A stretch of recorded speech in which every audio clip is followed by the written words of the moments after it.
Corea del Norte es un país de luto. Su dictador durante los últimos 48 años, Kim Il-sung, ha fallecido.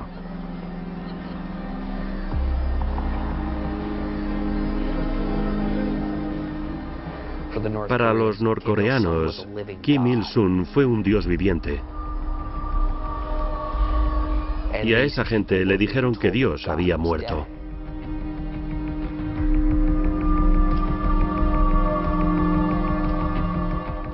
Estaban en estado de shock porque se criaron pensando que era un dios y sin saber que también era mortal.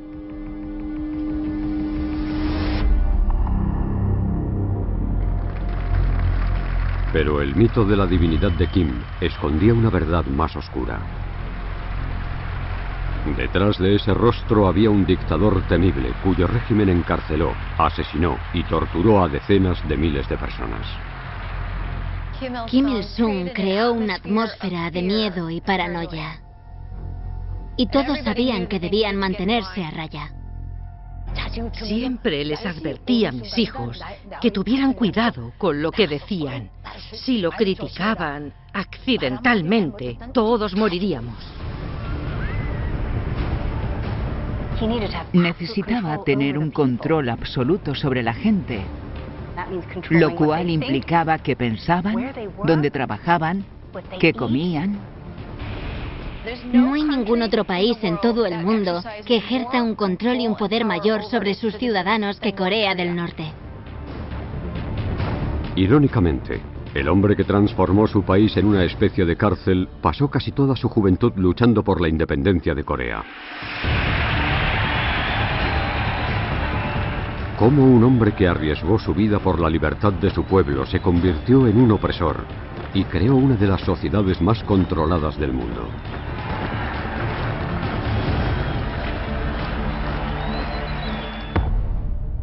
Las dictaduras han tenido un increíble impacto en el último siglo. Los dictadores aprenden los unos de los otros. Cada uno es diferente, pero muchos usan las mismas tácticas. Uso del miedo. Propaganda. Control de élites. Propaganda. Creación de un enemigo. Culto a la personalidad. Uso de la violencia. Estas son las herramientas que los dictadores utilizan para mantenerse en el poder. Dictadores. Kim Il-sung.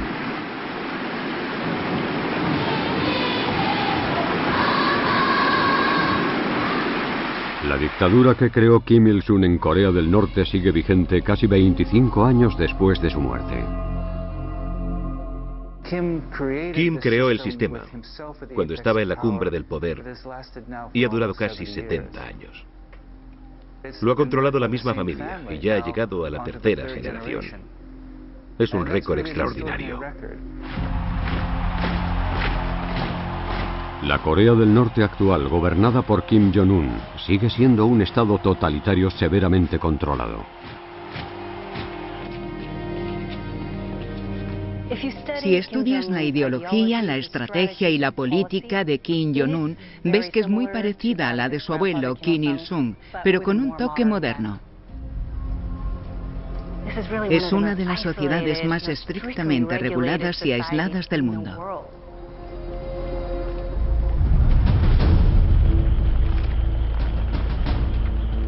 Las semillas de esta dictadura extrema se cultivaron hace más de 100 años, en una época de agitación violenta en Corea. 1910. Japón coloniza el país.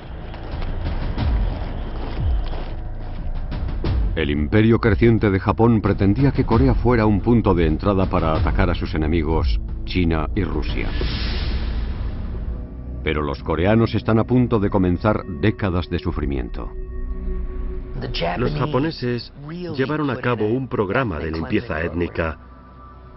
Cambiaron los nombres de los ciudadanos coreanos y trataron de erradicar el idioma coreano. A los que se resistieron les torturaron y ejecutaron.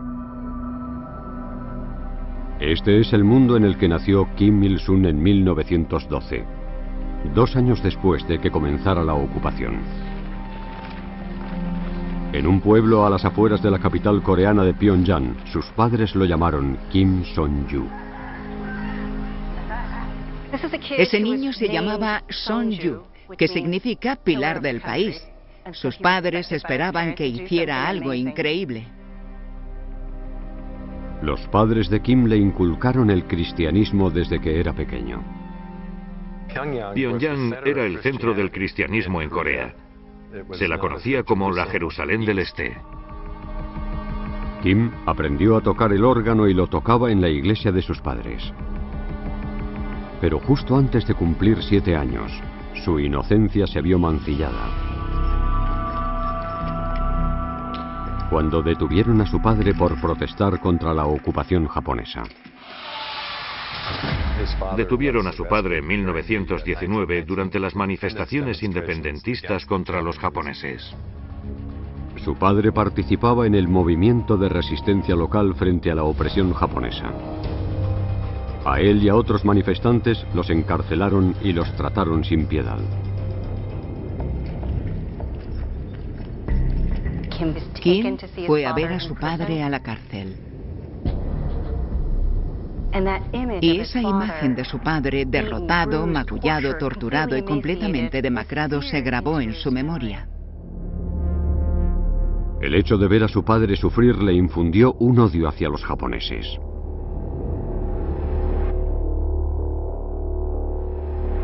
Con 19 años, dedicó su vida a la causa de sus padres.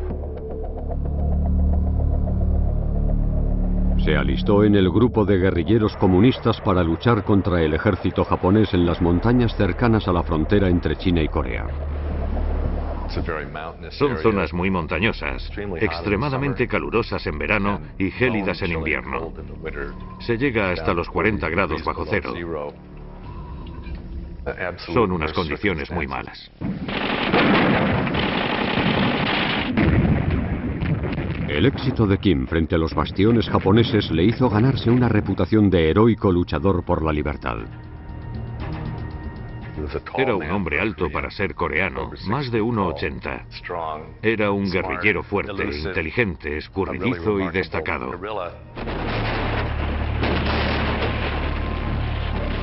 Con 24 años, Kim subió de rango y lideró a cientos de hombres en los ataques a las posiciones japonesas.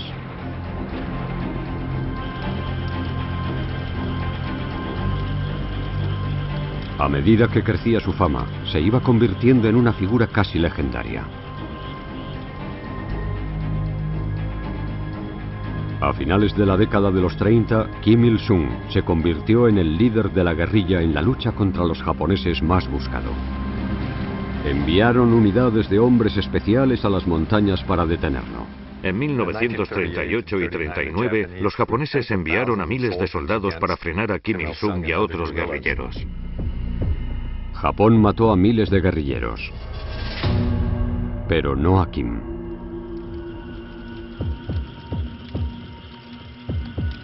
Los compañeros revolucionarios de Kim le bautizaron como Kim Il-sung, que significa se convierte en el sol. Y es el nombre que perduró. Si no hubiera sido un guerrillero, no se habría llamado Kim Il-sung. Los medios de comunicación del sur de Corea, Europa, China, Rusia, de todo el mundo hablaron de él. En las siguientes décadas, la leyenda de Kim como luchador por la libertad dará pie a una característica distintiva de su dictadura.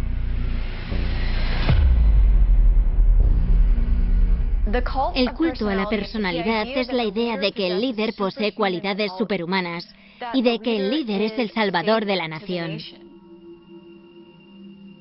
Los dictadores crean el culto a la personalidad porque les permite cautivar a la sociedad y asegurarse de que ésta los adore.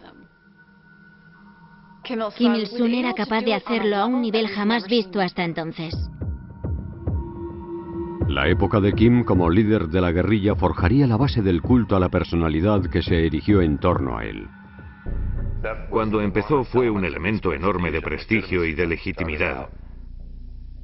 Y sigue siendo el pilar de la legitimidad del régimen. Pero en la primavera de 1941, aún quedaba mucho tiempo para la dictadura de Kim. Los japoneses habían acabado con el movimiento de la guerrilla.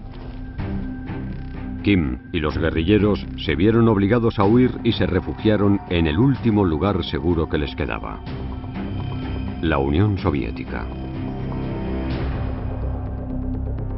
El ejército soviético acogió a Kim por su resistencia frente a Japón. Le nombraron capitán y le pusieron al mando de 160 guerrillas coreanas. Kim y sus guerrilleros se entrenaron para atacar a Japón. Pero en junio de 1941, Alemania invadió la Unión Soviética, lo cual obligó al país a defender sus fronteras occidentales.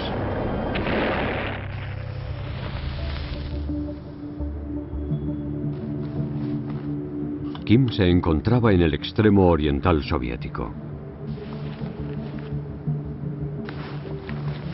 Mientras esperaba, observaba de cerca a su líder con mano de hierro. Kim Il-sung estudió a Joseph Stalin. Le infundía un gran respeto. Kim había comenzado una fase habitual en el desarrollo de muchos dictadores. Los dictadores aprenden los unos de los otros sobre cómo llegar al poder, cómo hacer frente a los oponentes, cómo mantener la dictadura durante décadas. Para muchos dictadores, Joseph Stalin es un modelo a seguir. Stalin usó su propio culto a la personalidad para ayudar a transformar la Unión Soviética en una potencia industrial y económica.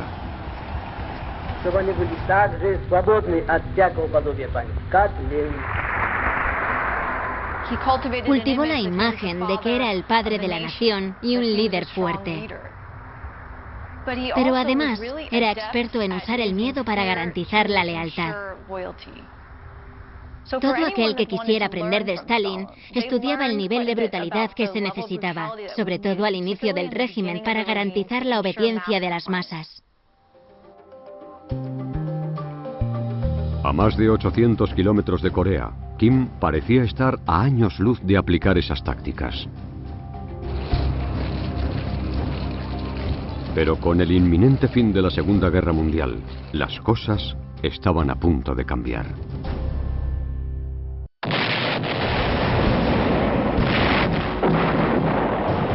Mientras Kim estaba en el extremo oriental soviético, Stalin acababa con el ejército de Hitler en Alemania. El 8 de agosto de 1945, Stalin declaró la guerra al enemigo acérrimo de Kim: Japón. Junto con su aliado, Estados Unidos, los soviéticos echaron a los japoneses de Corea.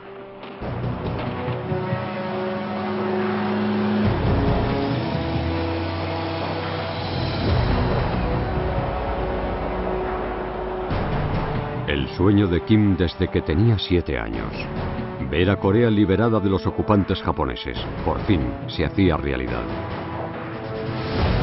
Pero había un problema. Los soviéticos entraron por el norte y los estadounidenses por el sur, y acordaron dividir la península por el paralelo 38. Corea quedó dividida y controlada por dos potencias extranjeras. Al norte, los soviéticos necesitaban la confianza de los coreanos para ayudar a estabilizar su ocupación. Así que contactaron con Kim y lo enviaron de vuelta a Corea. Sus años de exilio por fin habían terminado. Los soviéticos los enviaron a Pyongyang y lo establecieron como su hombre de confianza en ese lugar. Era alguien que podía llevar a cabo los objetivos soviéticos. Los soviéticos le dieron a Kim un puesto clave: comandante adjunto en Pyongyang. Actuaba como nexo de unión entre las fuerzas de ocupación soviéticas y los coreanos. Era la primera vez que saboreaba el poder político y su ambición se hizo evidente. Comenzó a verse como el hombre que podía volver a unir Corea del Norte y del Sur, y ansiaba el liderazgo de la nación. Pero lo que le motivó fue la ambición personal y la misión de construir un país. Le motivó el deseo de que su país estuviera intacto. Los destacados líderes soviéticos quedaron impresionados por el éxito de Kim como oficial y le pusieron al mando del gobierno de marioneta que habían instaurado en Corea del Norte. En febrero de 1946 se convirtió en el jefe del primer gobierno nacional y justo desde ese momento podemos ver el dominio de Kim Il-sung sobre el sistema norcoreano. El guerrillero Kim luchó por la liberación de su país durante casi 2 décadas. El político Kim tardó solo 4 meses en convertirse en su gobernador. Pero seguía estando controlado por los soviéticos. Para gobernar su país por sí solo, necesitaba demostrarles a los soviéticos que podía gestionar con éxito un país comunista leal a ellos. Solo podía hacerlo si contaba con el apoyo de su pueblo. Kim pasó a una táctica que le resulta familiar a muchos dictadores en potencia. Kim dio un nuevo paso para demostrar a los soviéticos que era capaz de gobernar el país sin su ayuda, demostrándoles que podía defenderlo.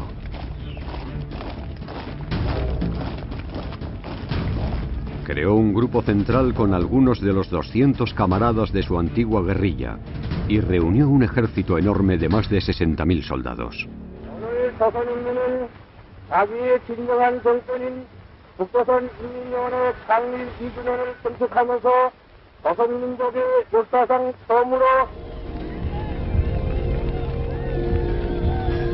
En 1948, los soviéticos estaban convencidos de que Kim era un buen seguro para el país y comenzaron a marcharse.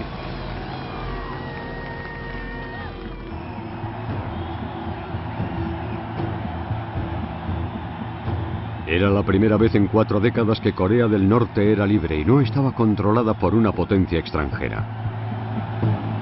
Y Kim era el líder indiscutible.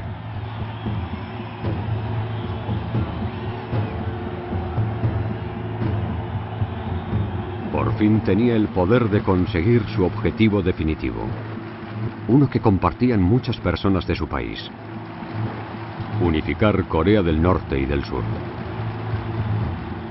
Kim quería que la península estuviera unificada y bajo un único gobierno, como había ocurrido durante miles de años. Kim Il-sung se vio como el gran unificador de una Corea unida y sin soldados extranjeros. En el verano de 1949, Kim vio su oportunidad. Estados Unidos había retirado la mayoría de sus soldados de Corea del Sur. Entonces sus fronteras las defendían 60.000 soldados surcoreanos.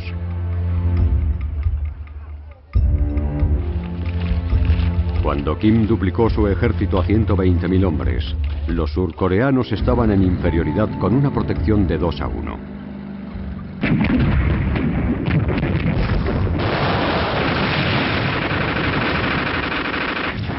Un año más tarde, Kim invadió Corea del Sur.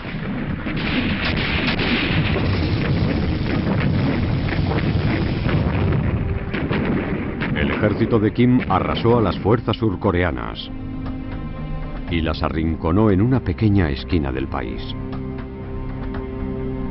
Creía que su sueño de una Corea unificada estaba a punto de hacerse realidad. Pero Kim cometió un error de cálculo importante. Pareció no entender que Corea del Sur era muy importante para Estados Unidos. Septiembre de 1950. Ante el temor de una invasión mundial del comunismo, una tropa de las Naciones Unidas liderada por soldados estadounidenses lanzó un contraataque temerario.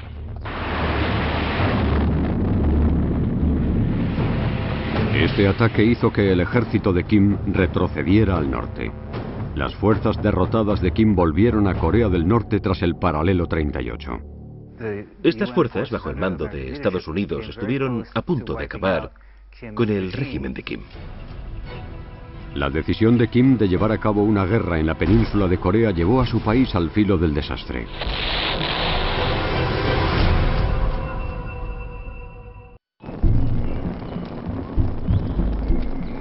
1 de octubre de 1950. El ejército de Kim Il-sung estaba atrapado en un pequeño rincón de Corea del Norte por las fuerzas de las Naciones Unidas que lideraban Estados Unidos. Kim necesitaba ayuda desesperadamente y convenció al líder de China, al presidente Mao, para que apoyara la causa comunista.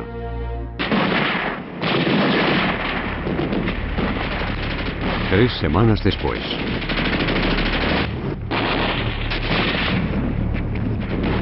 Más de 250.000 soldados del Ejército Rojo cruzaron el río Yalu hasta Corea del Norte y lograron que los estadounidenses retrocedieran tras el paralelo 38. No solo salvaron a las fuerzas de Kim de la aniquilación, sino que además resucitaron su sueño de reunificar Corea. Pero Estados Unidos contraatacó con una táctica nueva y despiadada. Estados Unidos comenzó a bombardear todo. Escuelas, hospitales. Fue una despiadada campaña aérea de tierra arrasada.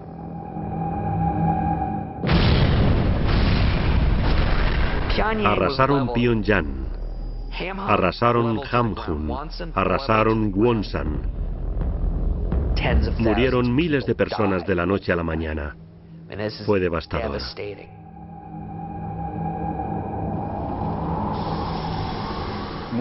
Se lanzó un tonelaje de bombas en Corea del Norte superior al que se lanzó en la Guerra del Pacífico entre Estados Unidos y Japón durante la Segunda Guerra Mundial. Julio de 1953. Casi 3 años después de que comenzara y como consecuencia del bombardeo estadounidense, la guerra terminó con un cese del fuego. Los combatientes estaban agotados y terminaron donde empezaron, en el paralelo 38. Fue una derrota humillante para Kim. Su sueño de unificar el país se había desvanecido. Habían bombardeado a Corea del Norte hasta someterla, y una quinta parte de su población había fallecido. Hubo muchas voces de su entorno que lo criticaron por ello. En ese momento estaba en una posición muy débil por su imprudente acción. Pero Kim no tenía ninguna intención de ceder su liderato. Comenzó a dar una serie de pasos que garantizarían su posición en el país en los años venideros. Uno de los primeros fue un movimiento clásico de los dictadores.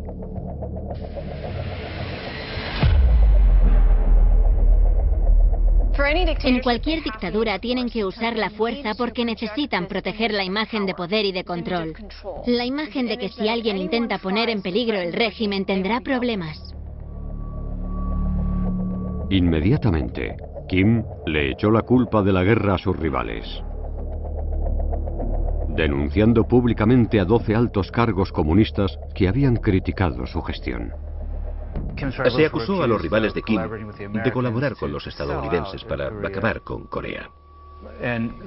Tuvieron que admitir los cargos. A algunos se los mandó al exilio y a otros se los ejecutó. Kim Il-sung recurrió a purgas y ejecuciones para enviar un mensaje a las élites y al pueblo. Si se oponían a él, no sobrevivirían. Al igual que hizo Stalin previamente, Kim eliminó a los adversarios sospechosos. Acabó con 2.500 en solo 4 años. Destituyó a sus enemigos. Hemos aprendido de Kim que en este periodo concreto fue un líder violento y despiadado que no toleró ninguna oposición. Aunque ya se había encargado de sus enemigos políticos más peligrosos, Kim todavía tenía que convencer a las masas de que él no era el culpable de su sufrimiento durante la guerra. Confió en una táctica que se convertirá en el distintivo de su régimen. La propaganda es la difusión de la información que beneficia al régimen. La necesitan para controlar la manera de pensar del pueblo y asegurarse de que las masas son leales al régimen. Kim usó una incesante corriente de propaganda para crear una realidad alternativa en la que Estados Unidos suponía una amenaza inminente ante la seguridad de su pueblo. El bombardeo de Corea del Norte era un recuerdo vivo para demostrar lo salvajes que eran los estadounidenses.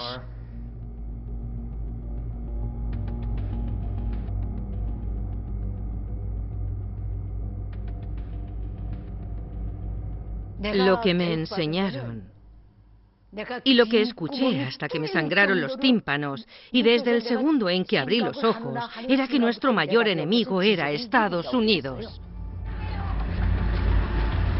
Habían reinventado la historia. Pero Kim era consciente de que si se repite una mentira, al final se cree que es verdad. Desde el primer día de colegio hasta la universidad, siempre nos contaban la misma historia, que Estados Unidos inició la guerra y que, posteriormente, Estados Unidos pidió un acuerdo para el cese del fuego. Así que nos dijeron que nosotros ganamos la guerra.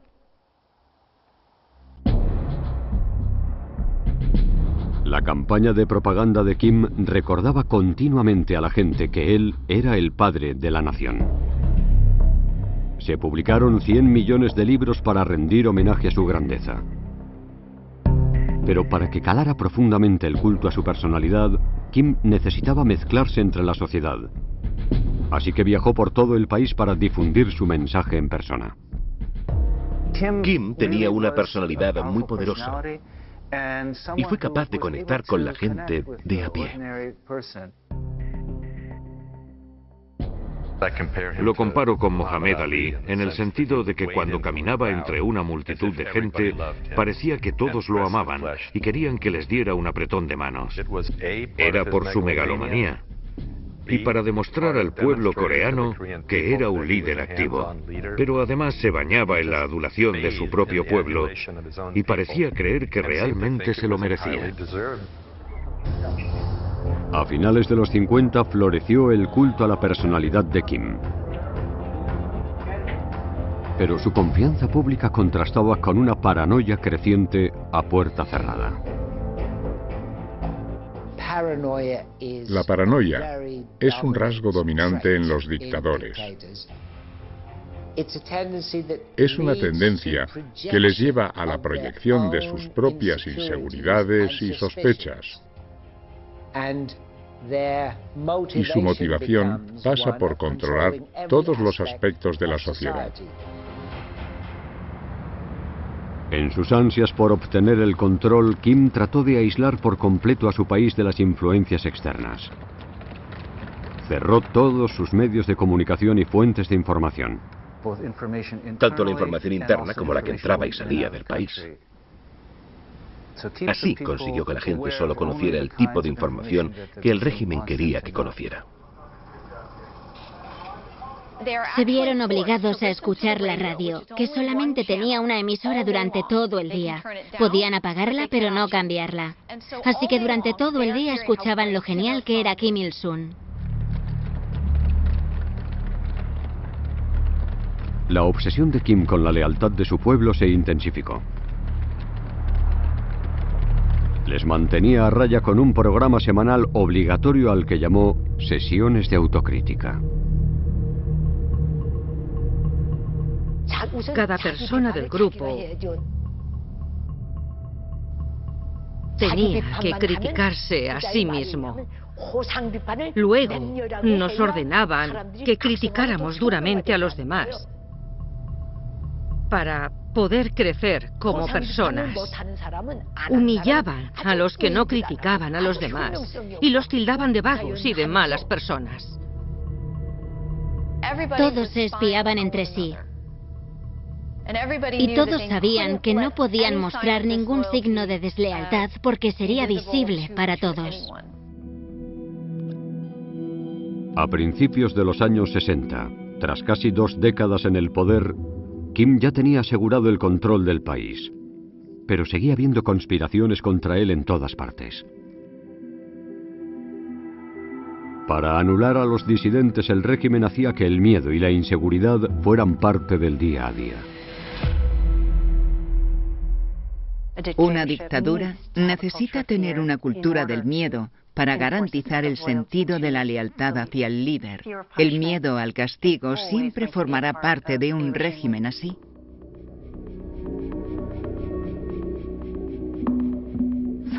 Siempre nos vigilábamos los unos a los otros. Cuando estaba en el colegio, me alegraba cuando informaba sobre el comportamiento de otra persona y además me sentía muy orgullosa de ello. Pero cuando crecí, tuve miedo. Siempre tenía miedo. Y vivía con miedo.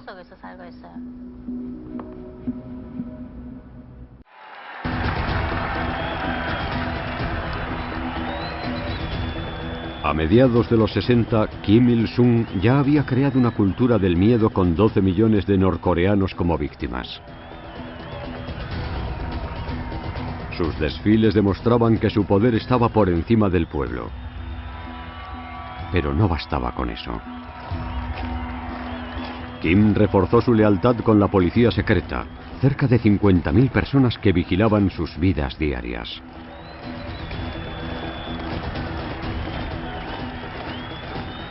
La policía secreta es importante en las dictaduras porque necesitan saber quiénes son los opositores y acceder a información detallada. Para identificar las amenazas, la policía secreta llevó a cabo un plan altamente invasivo.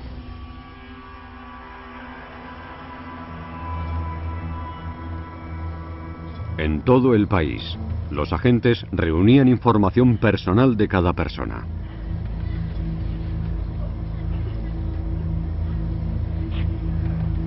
Los datos se utilizaban para reforzar un sistema de castas inflexible, que valoraba a cada persona en 3 categorías en función de su lealtad.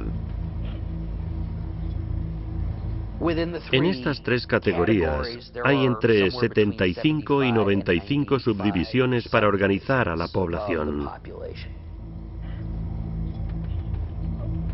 Se determina qué tipo de trabajo vas a desempeñar, qué tipo de educación vas a recibir, dónde vas a vivir. El sistema de castas eliminó a los enemigos del Estado. Lo peor que les podía suceder a los que se les consideraran opositores es que se les mandara a los gulags. Vinieron y se llevaron a toda nuestra familia a un campo de concentración. A mis abuelos, a mi padre, a mi madre y a mí. Yo tenía 9 años.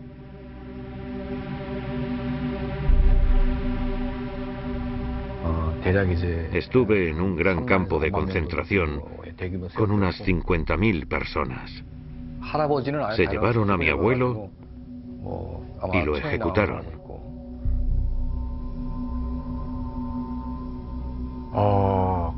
Yo hice trabajos manuales que me resultaban físicamente insoportables. Vivíamos como si fuéramos animales. La dura realidad de las instalaciones de detención norcoreanas es que están sujetas a torturas, abusos sexuales y procesos médicos forzados. A veces realizaban ejecuciones públicas y nos obligaban a mirar. Fue la primera vez que vi a alguien morir ahorcado. Les tiraban piedras a la cara hasta que se llenaban de sangre. Por la noche los cuervos venían para comerse sus cadáveres. Durante los años 60, el régimen de Kim ejecutó a más de 6.000 enemigos políticos.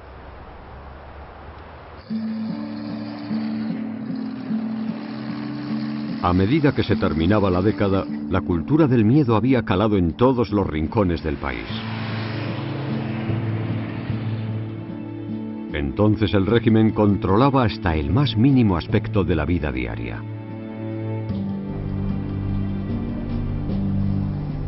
La rutina básica era 8 horas de trabajo, 8 horas de estudio. Cada día nos obligaban a realizar 2 horas de estudios de adoctrinamiento. Había que hablar y escribir sobre la ideología del líder. Eso es lo que había decidido Kim Il-sung. El gobierno incluso dictaba cuánto podía comer cada persona, racionando su consumo mediante la política de distribución alimentaria. Los adultos 700 gramos diarios de comida, los estudiantes 600, los niños 500 y los ancianos 300. Solo podías comer hasta el punto de saciar ligeramente el hambre. Decían que si comías hasta estar totalmente saciado, no mejorarías como persona. La ley era así.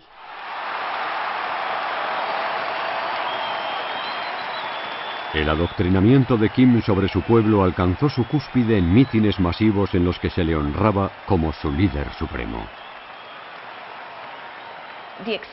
El alcance de su culto a la personalidad es algo que no habíamos visto nunca antes. Superaba el fanatismo. Era una socialización total de cada individuo. Cada persona del régimen estaba adoctrinada. A principios de los 70, el culto a la personalidad de Kim en Corea del Norte estaba totalmente consolidado. En 25 años había pasado de ser una marioneta soviética a un líder irrefutable. Pero le seguía atormentando una duda. ¿Durante cuánto tiempo podía garantizarse su régimen cuando falleciera? Kim sabía que no viviría eternamente. Vio lo que ocurrió en la Unión Soviética tras la muerte de Stalin. La confusión en el liderazgo político llevó a lo que, según Kim, era el camino equivocado. Y no quería que sucediera lo mismo en Corea del Norte. Creó un plan extraño y atípico para un dictador comunista que se acercaba al fin de su mandato. Se centró en su familia. Al fin y al cabo, ¿en quién puedes confiar más que en tus familiares cercanos?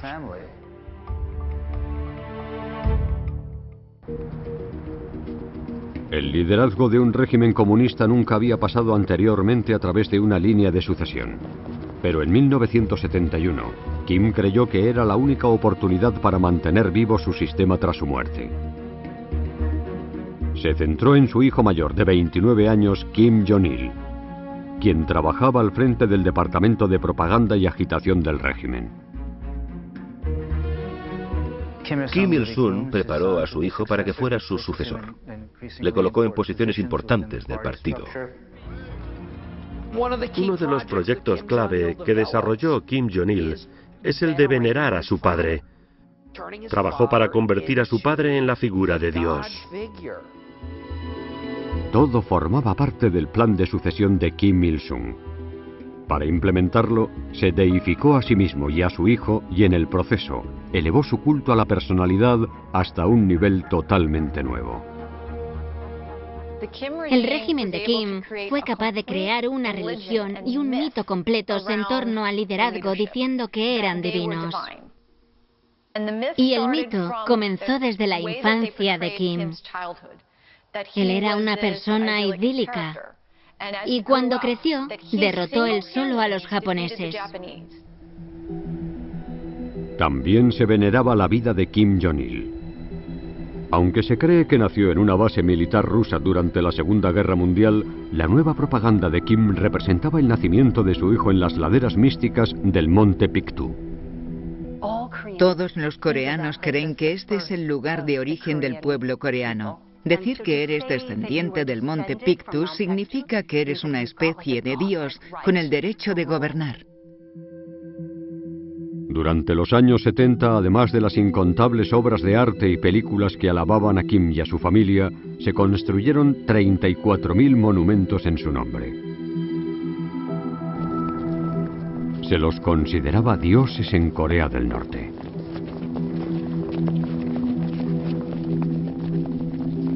Kim estaba satisfecho. Su sucesión estaba en marcha y podía dar un paso atrás. Desde ese momento, Kim Jong-il realizó muchas de las tareas diarias para gobernar el país. En los 80, cuando su hijo gobernaba el país prácticamente en solitario, Kim Il-sung se centró en sus propias necesidades. El hombre responsable de unas 260.000 muertes en los gulags estaba obsesionado con prolongar su vida hasta los 120 años. Para ello, Kim creó el Instituto de Investigación de la Longevidad. Su única misión era mantenerlo vivo. Reunieron a hombres del mismo peso, altura y edad que Kim Il-sung para realizar tratamientos médicos. Colocaron marcapasos a 15 norcoreanos para asegurarse de que estos funcionasen cuando se lo pusieran a Kim Il-sung. Kim ordenó a sus médicos que le realizaran docenas de transfusiones sanguíneas de hombres jóvenes y sanos. Pasó horas rodeado de niños pequeños con la esperanza de absorber parte de su energía. Había personas encargadas de seleccionar sus granos de arroz para que no ingiriera ninguno en mal estado. Pero ni siquiera Kim podía esquivar la muerte. El 8 de julio de 1994, con 82 años, Kim Il-sung murió de un infarto. En todo el mundo, los expertos políticos observaron y esperaron creyendo que el régimen de Kim se desmoronaría sin él. Se tambaleó, pero sobrevivió. La fortaleza de la dictadura que forjó Kim pasó otra prueba en 2011, cuando sobrevivió a la muerte de Kim Jong-il. Una vez más, el poder se transmitió de padre a hijo sin dificultades.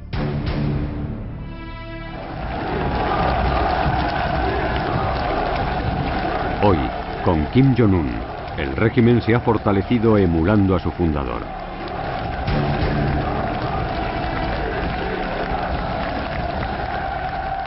Kim Jong-un es un clon de Kim Il-sung. Su corte de pelo es un clásico que llevó Kim Il-sung a finales de los 40 y ha engordado para parecer tan grande como su abuelo. El culto a la personalidad de Kim Il-sung nunca ha desaparecido. Su presencia está por todas partes. Hay canciones, hay himnos, hay libros, hay historias, hay estatuas, hay carteles por todas partes. No puedes evitarlos.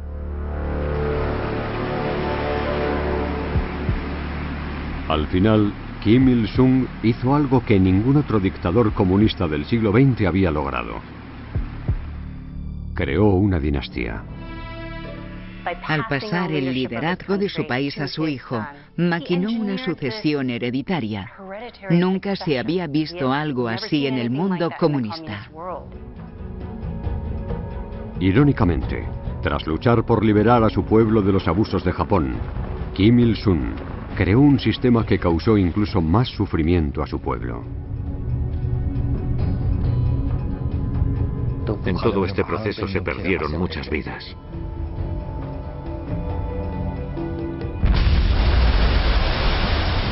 Corea del Norte sigue en conflicto con Corea del Sur y con Estados Unidos. Y ahora es un estado nuclear. Las repercusiones ahora son mucho más aterradoras que cuando estaba Kim Il-sung. Ahora Corea del Norte tiene la capacidad de arrasar toda la región con sus armas nucleares.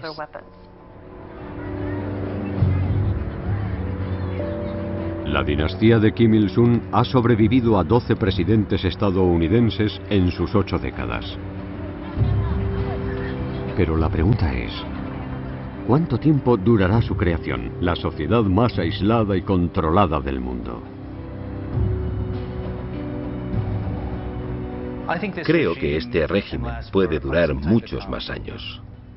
No debemos descartar la posibilidad de que se desmorone, pero tampoco subestimar que este régimen puede seguir siendo fuerte y duradero en el futuro.